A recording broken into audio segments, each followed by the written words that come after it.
Shalom, shalom. See. Shalom, shalom. God, let me get into it. First and foremost, I want to give all praises, all honor, and all glory to the Most High God, Yahweh, by Hashem, Hamashiach, Yahweh Shah. Right? First thing we got popped up today is the fair use disclaimer. The fair use disclaimer. Reason why is because we're going to look at a video. We may look at a couple videos, right? But for sure, at least one video, predominantly going over Halloween, because we know that's what's coming up here in the next couple of days. Halloween. Shalom, Hebrew daughter. Shalom. So, fair use disclaimer, right? Like it says, notwithstanding the provisions of Section 106 and 106A, the fair use of copyrighted work, including such use by reproduction and copies or phono records or by any other means specified by that section for purpose such as criticism, comment, news reporting, teaching, including multiple copies for classroom use, scholarship, or research, is not an infringement of copyright. So,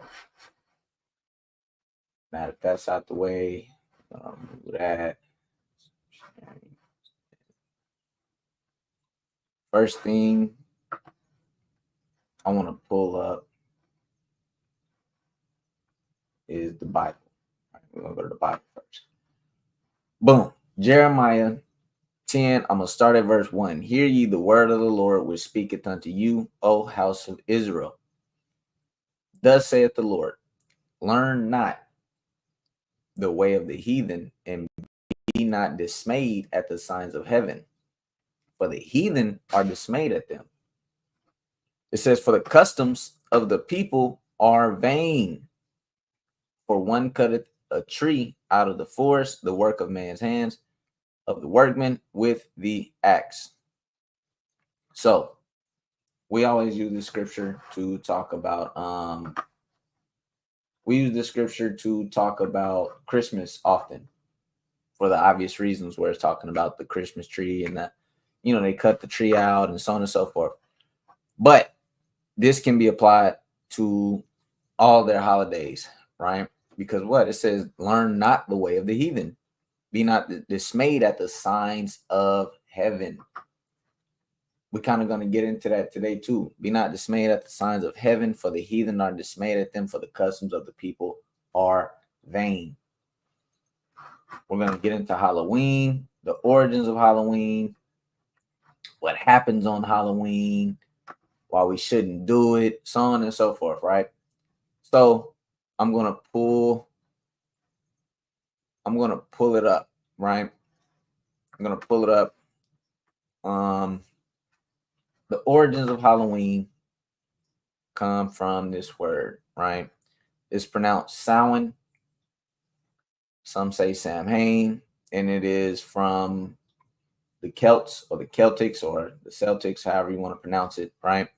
But we're going to watch this video and learn about Halloween, right?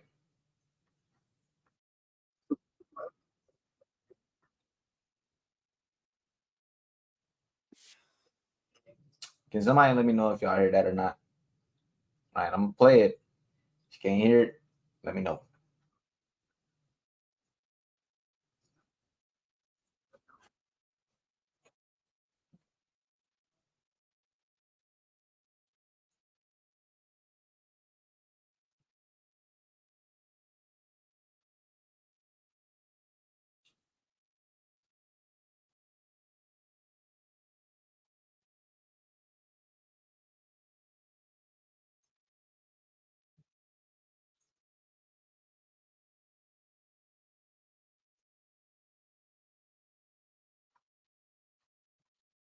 No sound? All right. Let's see.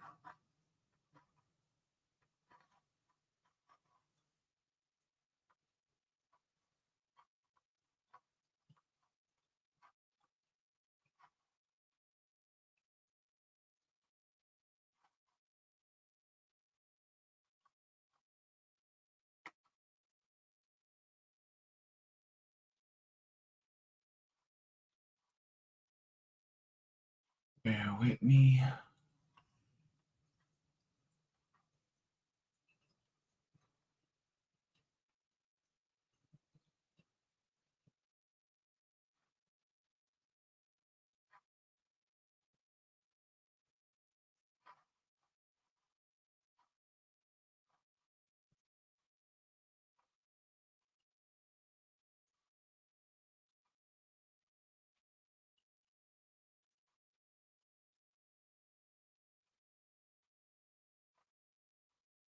There.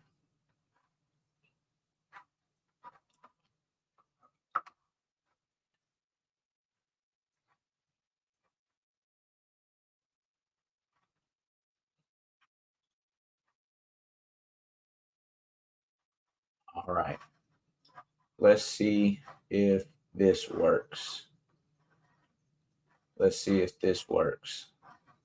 So we're going to get into some of those things that actually happen so you can actually see what the true foundation of Halloween is. So Samhain was celebrated by the ancient Druids and Celtics, and it marked the end of summer and the beginning of winter. During this time, people would actually harvest all their food and try to gather as much as they could to prepare for the winter.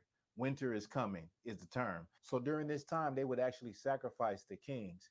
Now, if it was a year that was a real bad year, bad crops, no rain, and just a poor year, so we know that this was a practice because when archaeologists pulled the bodies out of the bogs of Ireland, which preserved the bodies very well, they could look at the clothing and tell that these were kings. Sound is very low. If I turned it up, was that better?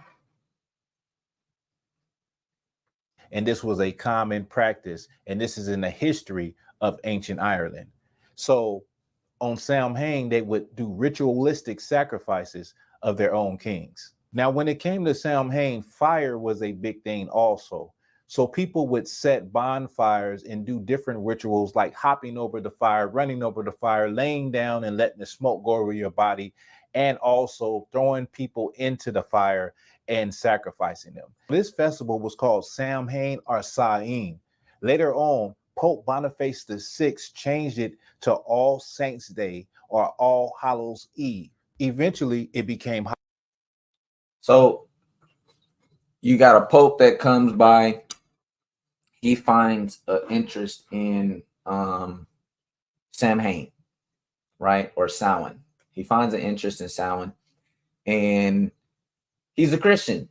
You know, a lot of these he already knows that it's pagan, but he enjoys the traditions of it. So to hell with all that. Why not? Let's just change it to Hallows Eve, which then later on becomes Halloween, because the word hollow is going into the word holy, right?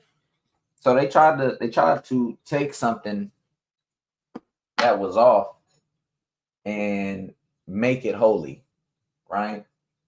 Let me see. Let me see. Ecclesiastes. I'm gonna start at Ecclesiastes 7 and 13. It says, "Consider the work of God, for who can make that straight which he hath made crooked?" And this is what Esau tries to do. He tries to make, idolatry and paganism something of God. So he turned it to Hallows Eve or Halloween, right? Which is what a lot of our people now celebrate today, right? Let's get back to the video. Halloween, or what you know today as Halloween. So during this time of Samhain, people actually believed that the door between the living and the dead was open so that spirits can enter the world of the living and roam the streets and harm people and do things and eat food. So what people would do to ward off the spirits is they would prepare a plate of food and put it outside their door for the spirits to eat. In some cases, people will leave their door open and prepare a place of rest for the spirit. This was So what do we have nowadays? You don't prepare necessarily food, but for the kids, we set out candy. Now we set candy out, grab one, take one. And like you said, the Celtics had something going on. If you look into it, where they had like a certain calendar set up, going over the certain seasons and whatnot. And during the time of, October to November, basically when the summer is ending and winter is coming in, the door, like he said, the doorway or the realms, whatever the hell they got going on, the realms are now closer, right? They're now closer to each other to where spirits can now come over into our realm. This is the origins of Halloween. The spirits now come into the realm of our realm, and they roam and walk the streets. They roam and walk the streets, right? Let's just keep watching. Was a common belief during that time. Now, you probably wonder why people put on costumes during Halloween. Well, because the people feared those spirits, they felt that if they dressed up and looked close to a spirit, that it would ward the spirits off, or that the spirits wouldn't notice them. So during this time, people actually put on the skins of freshly slaughtered animals. You see, it was about to be winter, and so when people would slaughter the animals, they would just make a mask out of the animal's head. So people would put on animal skins. They would put on these terrifying things to make it resemble an evil spirit, right? Now what is the spirit of Halloween? What's the spirit of Halloween now, right?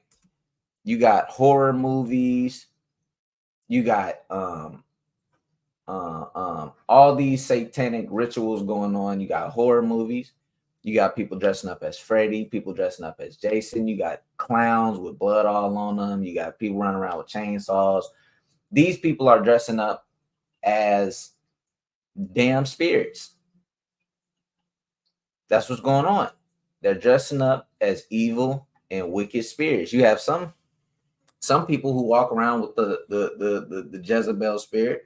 Some people walking around with the harlotry spirit. We know a lot of times Halloween is a cover up for women to look like hoes, right? You got grown men walking around as serial killers. This is the spirit of Halloween,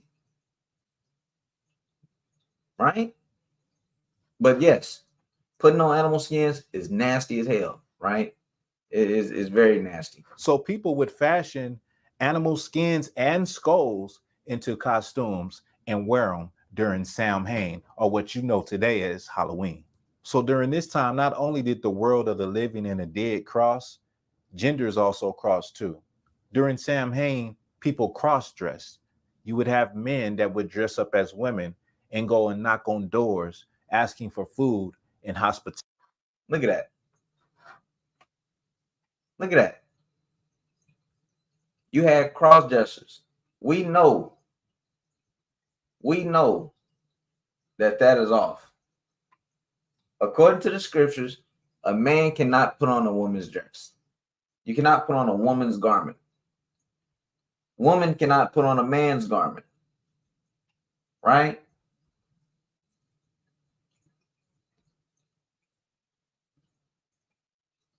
Bear with me real quick.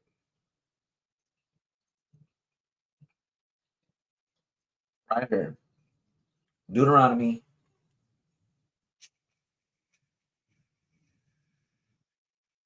22 and 5.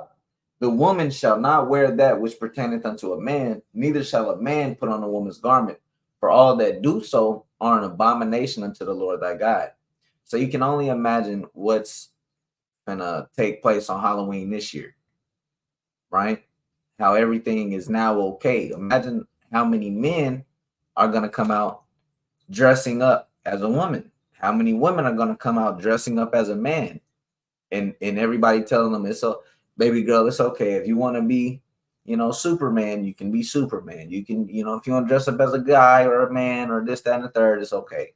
They tell them the little men, little boys, yeah, you want to be Moana, you can dress up as Moana. That's the spirit that's going around. And a lot of the times, these are Christians. Most of the times, these are Christians. Most of the times, these are Christians. Christians changed Samhain or Samhain into Halloween, into Holy's Eve, whatever you want to call it, right? Let's keep watching though.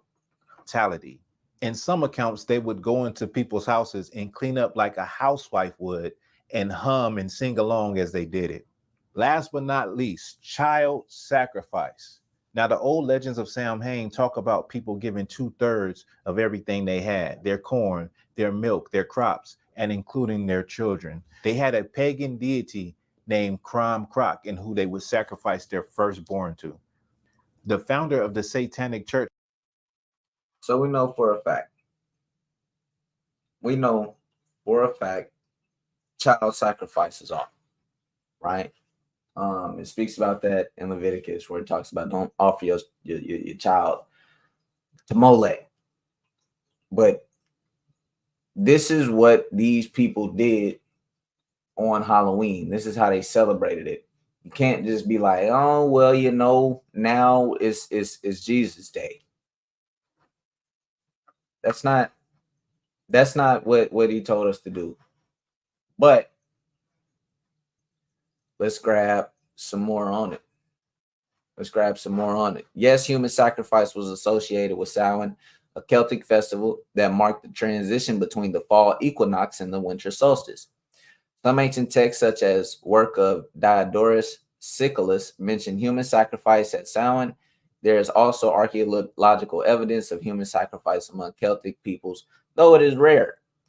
It says human sacrifice was a normal part of Celtic rituals, especially when times were hard. The victims were often kings who were held responsible for the prosperity of their people. The victims were killed using a variety of methods, including cutting their throats, stabbing them in the heart, and cutting their nipples. That's off. That's weird. You know what I'm saying? Cutting nipples, whatever. Here goes one. According to the latter, I don't know how to say that word. Chas and Annals of Four Masters, which were written by Christian monks. Samhain in ancient Ireland was associated with a god idol called Crom Croc, which is what Buddy was just talking about. The text claimed that a firstborn child would be sacrificed at the stone idol of Crom Croc in Mag Sletch. Let's look up Crom Croc. Let's look up what this idol is talking about. This is how they got down during the time of Samhain. Come on, I cannot. Is that how you spell it? Crom Croc. Oh, I see the problem. Boom. That's how they got down during Samhain. They got down with this nasty deity. Trying to figure out. I don't even know what Buddy looked like. There we go. Irish mythology. What is this? Crom Croc, Ireland and Fetters of Cronus. Now we know this to be who? Molech. But it was the same spirit. Why is Molech? Why is this holding a baby? Because this is what they did during the time of Halloween or Samhain or Samhain. This is what they did. This is why they have this image of him eating babies. It goes right here. Eating babies. Right? Let's see. How many people die on Halloween every year? It says on average, the number of children pedestrians killed by cars in Halloween is more than double the number of child pedestrian fatalities on other days. It says child pedestrian fatalities. On average, there are about 2.6 child pedestrian fatalities per day. But on Halloween, that number jumps to 5.5. It says a study published in the Journal of American Medical Association found that the risk of pedestrian fatality in Halloween is 43% higher than on other days. Children between the ages of 12 and 15 are the highest risk of injury on Halloween, accounting for 32% of the fatalities on Halloween. So pedestrian children getting hit by vehicles is at a higher risk. I've heard of children's candy being poisoned, children getting taken, so on and so forth. We teach our children all throughout their lives, don't take candy from a stranger. Do not take candy from a stranger. And yet, here's what we do every year. Go on out, throw on a mask where everybody else has on a mask as well. Go on out and take candy from a stranger. I'll see you at midnight. I'll see you when you get back. So on and so forth. All you're doing is just throwing your child out there. You're just leaving them out there to be vulnerable. This is a child that we're talking about. Let me see. I ain't read this. Oh, this is talking about Halloween, the movie. All you're doing is just throwing your child out there to be accepted by this guy. Right? Let me go to the scripture.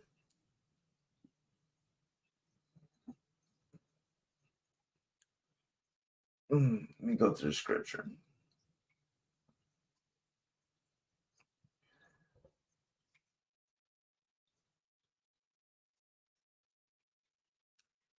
So Leviticus chapter 20 and verse 2, it says, again, thou shalt say unto the children of Israel, whosoever he be of the children of Israel, or the strangers that sojourn in Israel, that giveth any seed unto Molech, he shall surely be put to death. The people of that land shall stone him with stones. You're just putting your children at risk every year. For what? To dress up, for some candy. This is why we're not to learn the ways of the heathen. We're not to learn the ways of the heathen. Everything that's going on has a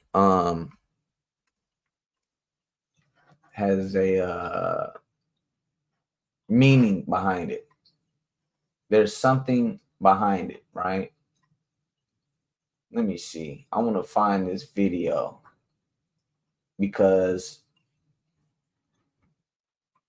we see it every day. Not every.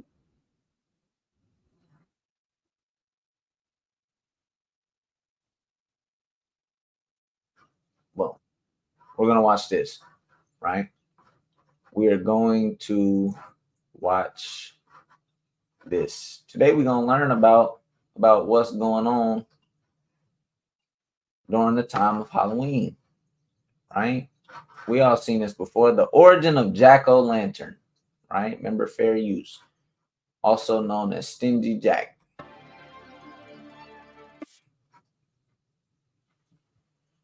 Ah, yes, jack-o'-lantern, that carved pumpkin that comes out every Halloween and puts parents and adults alike into a cold sweat when testing out their creative carving skills so their kids can enjoy pulling out the pulp and innards just to be surprised at their dinner tomorrow.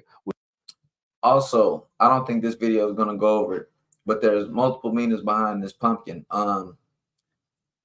A lot of the times, because like we said, or like we learned about during the time of Samhain or Samhain, that the spirits would come out, right? Something that Buddy didn't go over. If you watch another Samhain video, they'll tell you how they would put out these carved, they weren't originally pumpkins, but they'll put out these carved vegetables and light it to ward off those spirits as well, to ward off those evil spirits as well, right?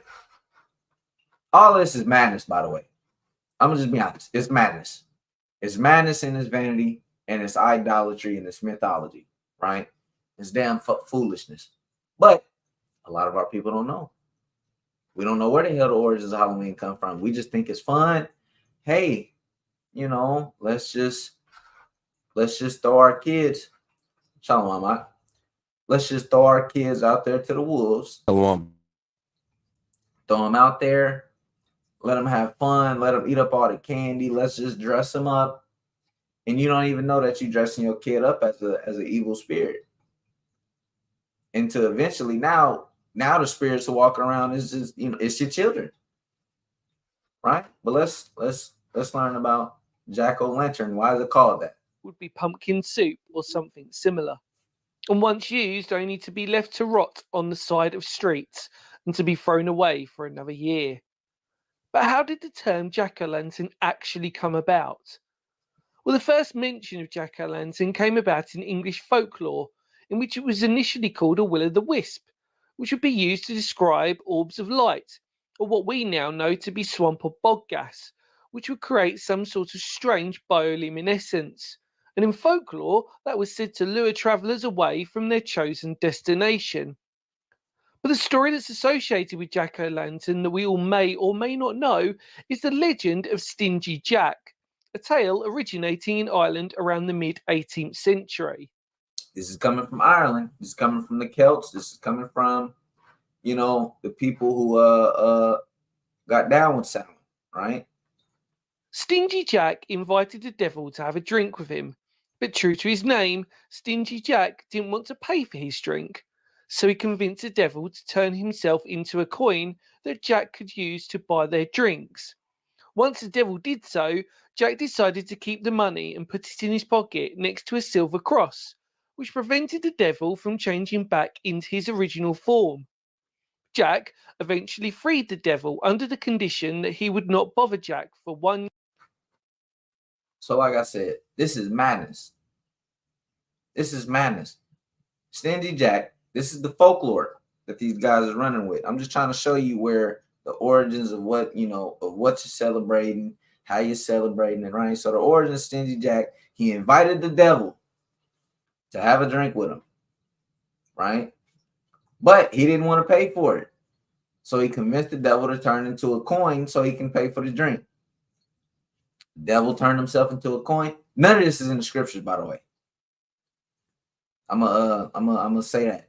None of this is in the scriptures, but the devil turned himself into a coin, and Stingy Jack put the coin in his pocket next to a cross. And now, the devil couldn't get out because of the cross. That's nowhere in the text. This is all teachings and doctrines and commandments. Let me just go to it. This is a reason why you feel so much about the cross, and you feel so fearful about giving up the cross, and people always got to wear the cross on them. And let me go to it.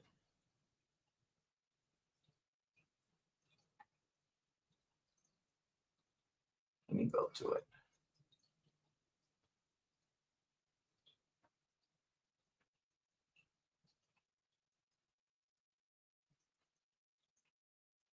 Bear with me because I don't remember it off the top of my head. Boom, right here. Isaiah 29:13. It says, "Wherefore the Lord said, for as much as this people draw near me with their mouth and with their lips do honor me, but have removed their heart far from me, and their fear toward me is taught by the precept of men." The origins of your beliefs go back decades, centuries, right?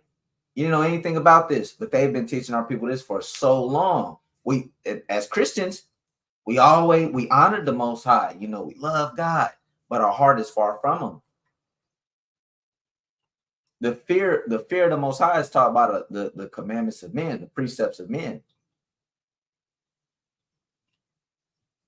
You got folklore all in your system about Stingy Jack and the cross, and the cross protected Stingy Jack, and Satan couldn't do nothing about the cross. And then they go, and what do they do during Halloween? During Halloween, they show all of the movies of people getting taken over by evil spirits, and they got the cross up. The power of Christ, prevails you, whatever they say, and they holding the cross up, and they trying to get the evil spirit out, and all of this stuff is done for a reason. It's done for a reason. So you think there's power in the cross, and you think you got to be a Christian, and you got to move this way, and it's okay to accept Halloween because this guy changed it. That's not what's going on, right? Let's continue. Year, and that should Jack die, he would not claim his soul. The next year, Jack eventually freed the devil under the condition that he would not bother Jack for 1 year, and that should Jack die, he would not claim his soul. The next year, Jack again tricked the devil into climbing into a tree to pick a piece of fruit. While he was up in the tree, Jack carved a sign of the cross into the tree's bark, so the devil would not come down until the devil promised Jack not to bother him for 10 more years. So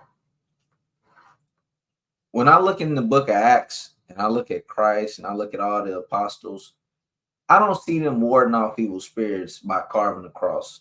You actually had to have faith. You actually had to believe in the Most High. You had to have works. You had to have all these things.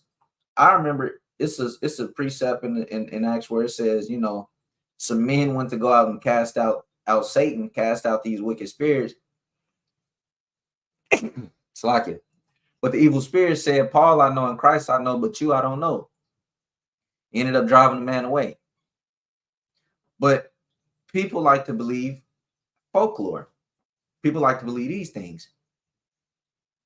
Jack, you know, he tricked the devil again, and then he carved the cross in the tree, and Satan was foiled.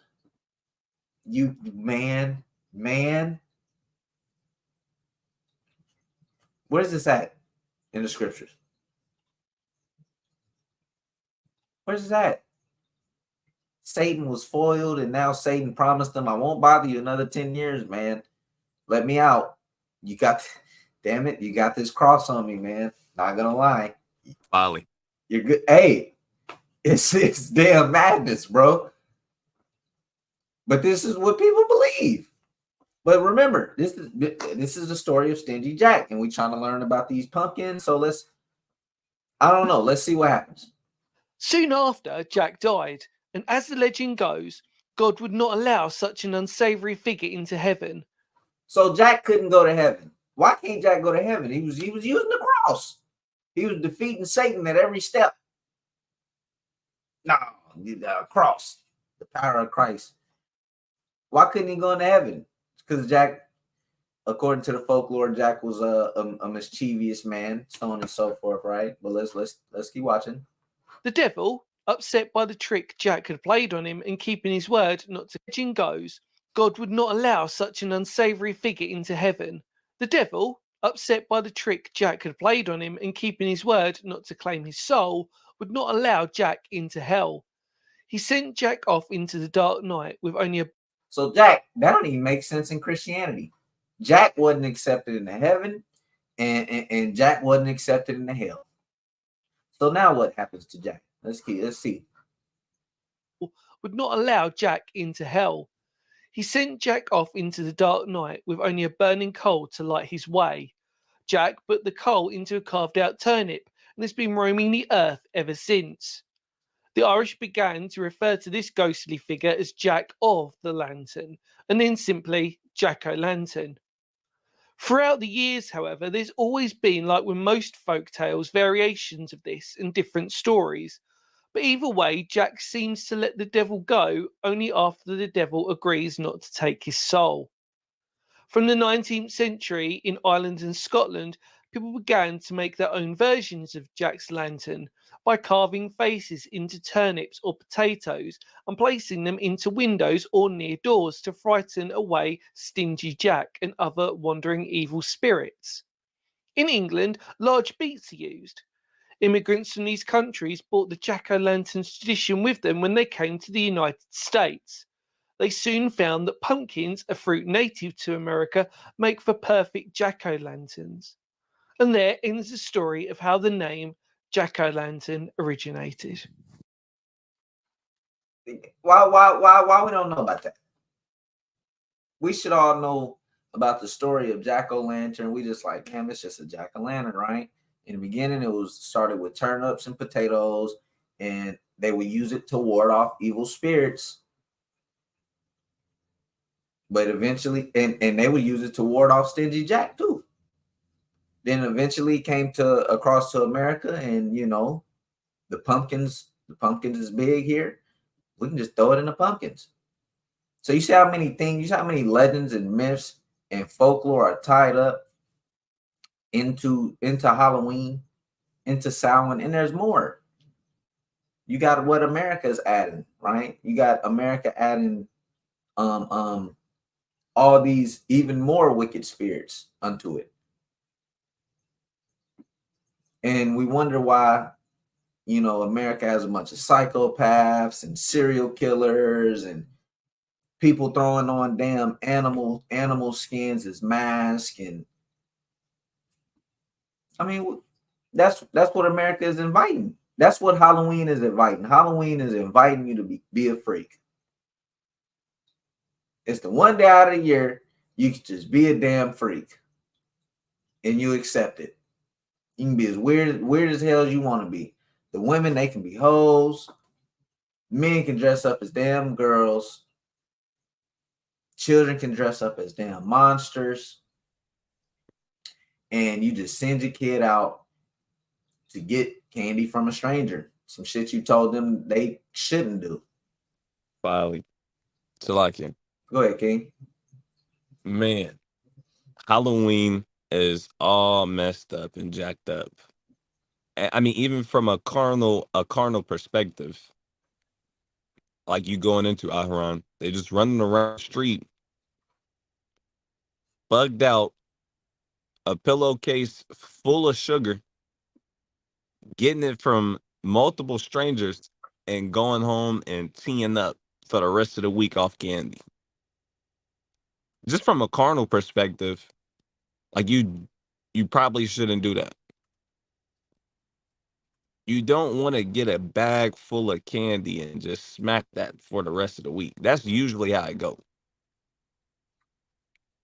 From a spiritual lens and from a standpoint from a standpoint of serving the Most High God, you allow your children to dress up as idols,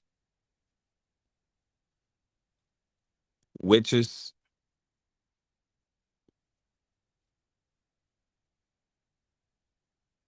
all kind of madness. You got Buddy trying to be Hulk. I mean, people dress up as weird stuff, and these weird people and these weird things, vampires. What's some of the other stuff they dress up as? Marvel heroes. Yep. You got Freddy, Jason. Look, a lot of these Marvel heroes or whatever you want to call it, and Thor and Zeus and all of this madness is going back to what? Idolatry, Mm-hmm. Greek mythology. And you allowing your sons, we allowing our sons and our daughters to go into idolatry. They putting on suits and becoming these things. I'm gonna grab a scripture and I swing it to you. Yes, sir. This is Wisdom of Solomon, chapter 14 and verse 11. I'm gonna get two. They say they both in this chapter. You good, dog? It says, "Therefore, even upon the idols of the Gentiles should there be a visitation." So the Most High gonna pull up on even the idols that the Gentiles are dealing with. He's going to visit them. It says, because in the creature of God, they are becoming an abomination and stumbling blocks. A stumbling block is something that caused someone to fall. It says, and stumbling blocks to the souls of men and a snare to the feet of the unwise. So what does this verse teach us? It teaches that the Gentiles have their idols, have their gods, and whom they see fit, who they want to worship. But what does it do to our men and our women who are not locked in on the Most High? It caused them to fall. How? Because we start desiring to serve their gods, doing their customs, celebrating their special days. It says, for the devising of idols was the beginning of spiritual fornication. You want to get on the Most High God's bad side? Keep celebrating Halloween. When you get into it, you're committing spiritual fornication, also known as idolatry.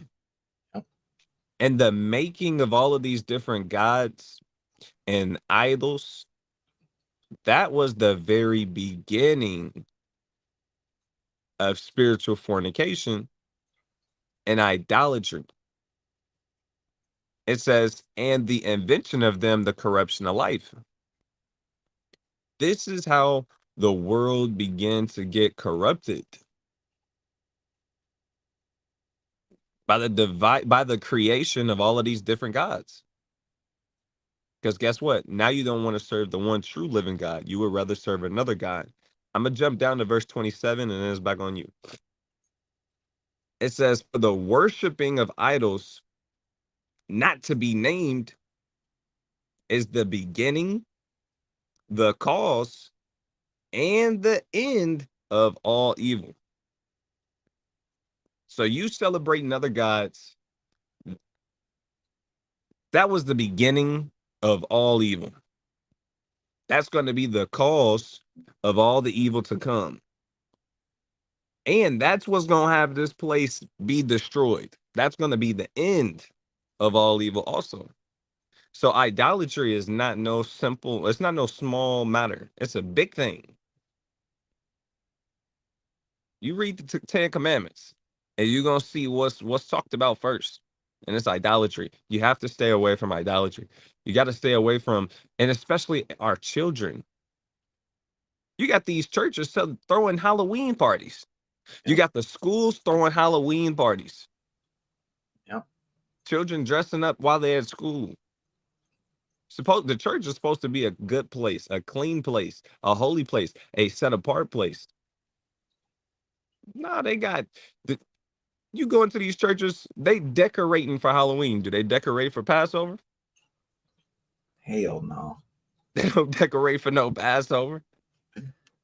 They ain't never celebrated a new moon. Nope. They don't got to. Christianity, they don't got to celebrate God's holidays. Yeah. Because what? Jesus Christ. Oh, yeah. That is a crazy, crazy turn of events, how this all fell like this. But we got to get back to our roots, man. We got to get back to the Most High and trying to serve him in sincerity and the truth. And it's back on you, King. Jesus allows us to celebrate pagan holidays. That is so crazy. That is wicked. Oh my gosh, bro. Yeah. Just listen to Aharon right now. Let that seep into your mind a little bit. Yeah. Yep. That's what they say without saying it. Jesus allows us to worship pagan holidays. Jesus doesn't allow us. We don't have to worship the Most High. He allows us to worship pagan holidays, right? Still like at one point. Go ahead, King. We're trying to be like Christ. We see Christ. Yeah. Celebrating the feast days, the high holy days in the Bible. We didn't see him celebrating Athena's day. He fulfilled that. I keep looking at it wrong. Oh my goodness. That's really how they get through there. That's not good. Yeah. If you want to get closer to the Most High and you want to do what God said, do it. Don't do Halloween. Don't do Halloween. You're not missing out on nothing, man. It's just a whole bunch of candy and sugar and idolatry. Right. You're not missing out on nothing, man. Your kids will be okay. That's probably what the problem is. I got to do it. I want it. We're doing it for the kids. Man, no, get your kids in order. Nah, bro. Child sacrifice was a part of Halloween back in the gap. Samhain. That's what I'm finna get into here in a second. I went into it a little bit, but I'm finna get into it some more, right? All right, bet. Louise Doan said a day for diabetes. Bingo. Hebrew Daughter said, my church used to have something called Harvest Day Festival, which was just another name for this wicked day. That's exactly right. Because our Harvest Day Festival is called Feast of Tabernacles. That's what it's called. It's the end gathering. Bingo. Feast of Tabernacles. Why didn't they just call it that? Because Jesus. You know, and then we're gonna hand out some candy with we're gonna set up some jack-o'-lanterns over here and do this over there, and you know it's gonna be a big thing, right? But for those people who say they're doing it for the children, you're actually not, unless you like dead children, right? This is 5 Halloween accident statistics. It says children are twice as likely to die on Halloween than they are to die on any other day of the year. It says the statistic comes from a State Farm study that analyzed nearly 4 million fatalities between 1990 and 2010. According to Wall Street Journal, children are actually 3 times as likely to be fatally injured by a car, not just two times as likely, and the risk grows to 10 times for kids ages 4 to 8. You got 4 million bodies from Halloween, from just 1990 to 2010. That's the spirit of Halloween. They got down with child sacrifice. That's the spirit of Halloween, right? It says, let's see. Just because the statistic makes logical sense, more children and small children are out on the streets during Halloween. So it follows that there would be more accidents. Does not mean that the numbers are not significant or that it is not still a tragedy. All of these accidents are preventable. They're definitely preventable. Don't celebrate Halloween, right? It says Halloween is more dangerous when it falls on a weekday. AutoInsurance.com conducted a study that analyzed 24 years worth of data provided by the National Highway Traffic Safety Administration. Their findings indicated that weeknight Halloween holidays were much more dangerous for children and pedestrians in general than weekend Halloween holidays. Between 1994 and 2017, the number of fatal road accidents involving children jumped from 10 to 18 on the 18 times Halloween happened on a weeknight. In that same time frame, car crashes, injuring, or killing pedestrians increased by 55% when Halloween occurred on a weekday. This is what's going on. These are just vehicle-related accidents. 4 million bodies just from vehicle-related accidents, right? Just like Hebrew daughter said, Halloween is a predator's dream. Shalom, Soldier Malachi. Halloween is a predator's dream. This is why you got to stay out of it. Remember, we looked up the God that they give their children to, and what popped up? Why he pop up? It's the same spirit. The same spirit of Molech is in the same spirit of their idol, Crom Croc, right? It's the same reason why he's eating children. But no, guess what? We doing it for the kids. You know, the kids like candy and they want to dress up as idols and they want to go out and they want to play and have fun with their friends. You ain't doing nothing but killing these kids, man. Let me get back to it. Number 3, intoxicated driving is responsible for nearly half of all vehicle-related fatalities on Halloween night. Data from the NHTSA shows that 44% of all crashes resulting in fatality on Halloween night involve a drunk driver. Drunk driving accidents are actually 3 times more likely to occur on October 1st, which is Halloween, than on New Year's Eve. There's more niggas drunk on Halloween driving around than New Year's. That's the spirit that's going around.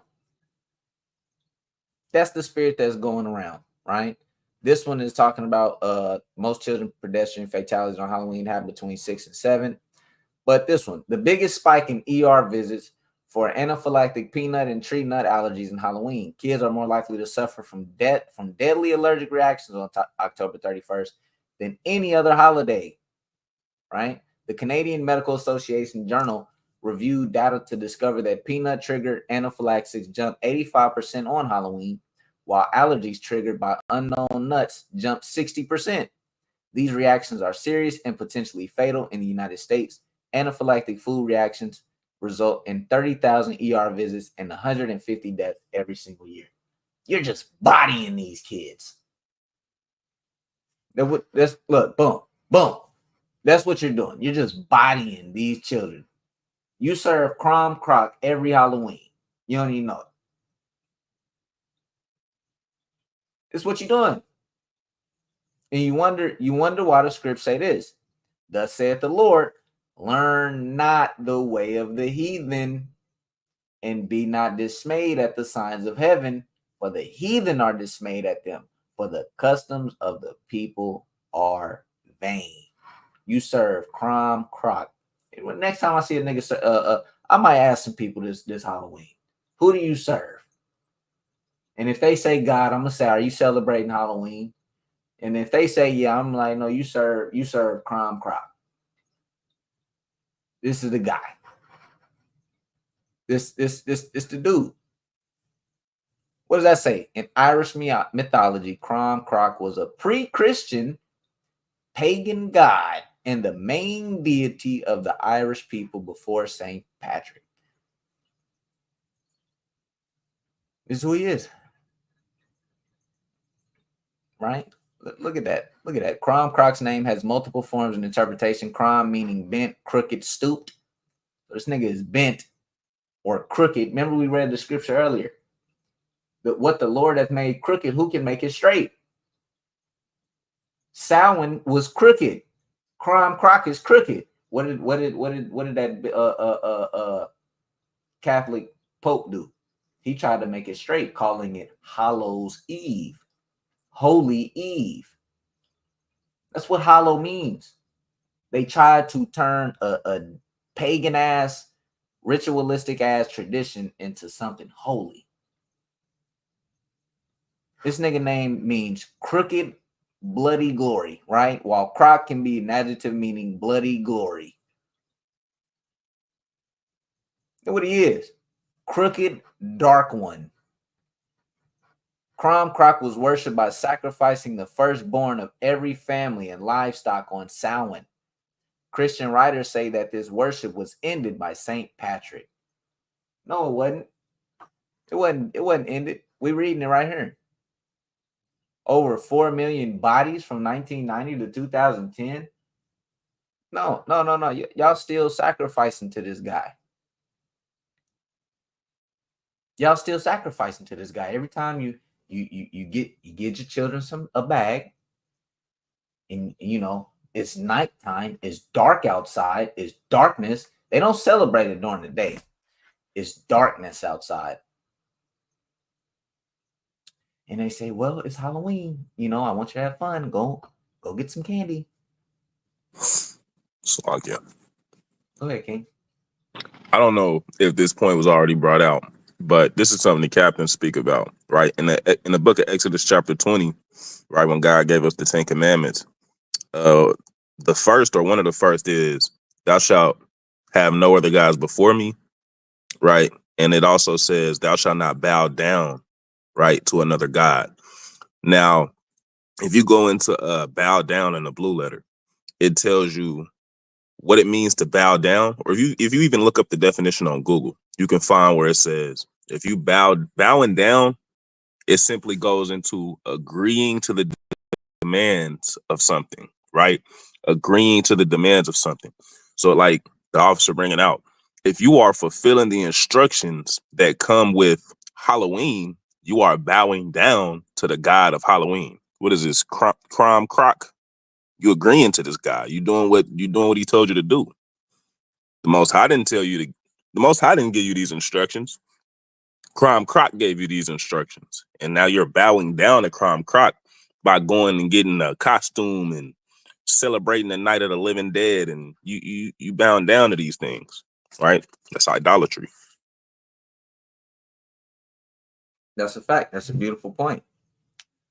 That's a beautiful point. You getting down with idolatry, right? This is letter of Jeremiah, chapter 1, in verse 4. It says, now shall ye see in Babylon gods of silver and of gold and of wood, borne upon shoulders, which cause the nations to fear. Beware therefore that ye be in no wise like to strangers, neither be ye and of them, when ye see the multitude before them and behind them worshiping them. So this is gain from the Most High, right? This is good gain. This was actually the letter of Jeremiah, right? Great gain, saying when you go into Babylon, when you're here in America, and you see these people worshiping and getting down with crime, crock, and Halloween, do not do it. Don't do it. But guess what? People gonna kind of cook you up for that. What, you don't like Halloween? You must hate your children. Do your kids? What do your kids do? Do they do anything fun? They'll cook you up behind that. If you say I celebrate Purim or I celebrate Passover, or we just got done celebrating Tabernacles, they're gonna say, "What? Why? For what?" You know that's done away with, right? You know you don't have to do that, right? They'll cook you up for serving God, and then they'll cook you up for not serving crime crop. Why? They do honor me with their mouth and their lips, but their heart is far from me. For the doctrine and the fear of me is taught by the precepts of men. The fear of the Most High isn't taught by the Bible and the Most High and His precepts. It's taught by men and men's bellies and what they want to do. That's just simply what it is, right? So don't damn sure if you're an Israelite, do not send your children out to celebrate Halloween. If you're doing that, you are in transgression. You are in transgression of number one, so putting another God before the Most High. Don't do it, right? If it be possible, try not to even eat candy on that damn day. I don't eat candy anyway. I don't hate candy. I love candy, but I hate candy in the fact that it destroys your body. But on that day, be an over-righteous Israelite. Don't even eat damn candy on that day, because these guys are madness. I was meditating. I low-key want to try a pumpkin pie out during this season, but I'm damn near scared after learning about jack-o'-lantern. I don't know what the hell Buddy got going on. I don't trust it. No, that's like idolatry. That's madness. I'm joking around, obviously, right? A pumpkin is just a pumpkin. It's a vegetable. Or, yeah. Bro, what is a pumpkin, bro? Real quick. Let's talk about that. Is that a vegetable or is that a fruit, bro? I'm getting deep, boy. Getting deep. I'm all Jack got me, boy. Jack got me, boy. Brother got the breakdown of Halloween. Don't know what a pumpkin is, man. Don't know what a pumpkin is, man. That's crazy. I'm walking backwards, right? But Bro, I think it's a fruit, no lie. you see that? You see that? Is it like is it like a watermelon in a way? Is it not?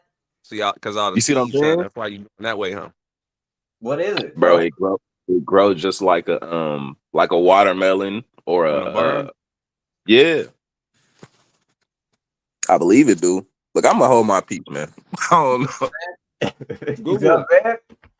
We kind of deep now. Brother, you pour forth the wisdom. I don't got it, bro. Let's look it up. Let's look it up, bro. Let's look it up real quick. Is pumpkin a fruit?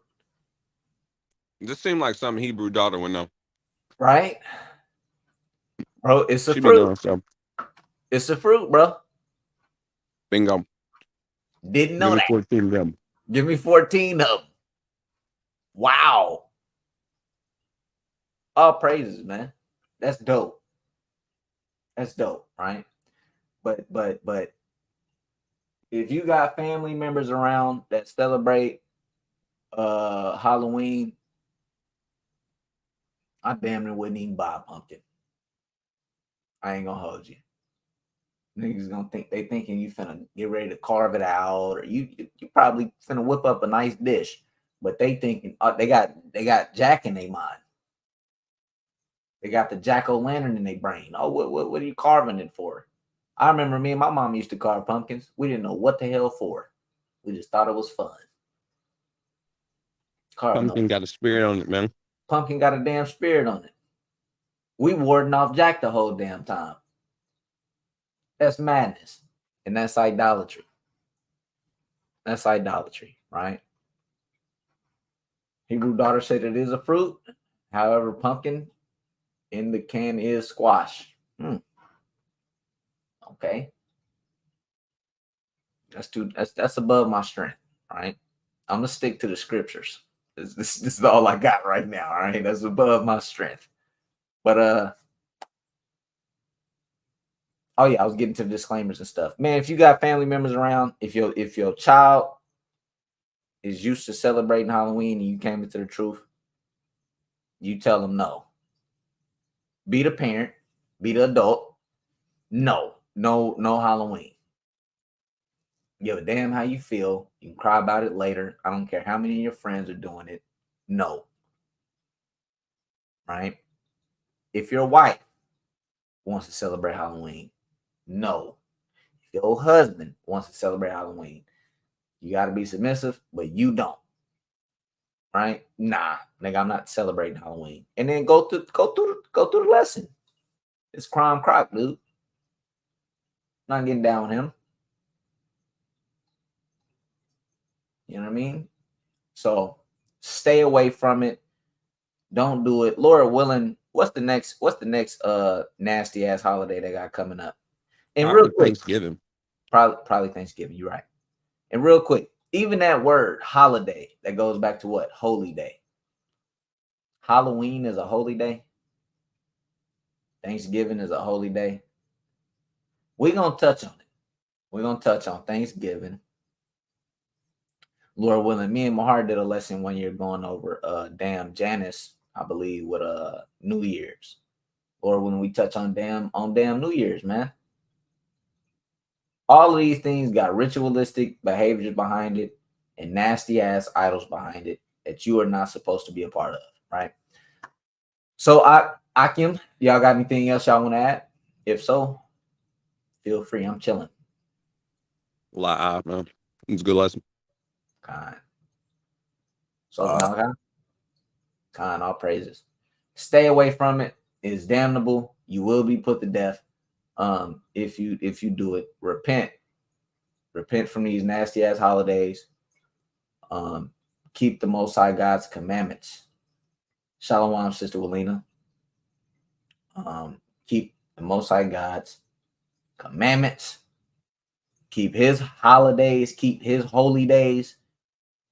Right? Don't let nobody steer you from keeping his holy days. Don't let nobody fear you into keeping these nasty ass holidays. Don't let nobody talk you into, celebrating Halloween or Christmas or whatever, because the season is coming around where these spirits is out now.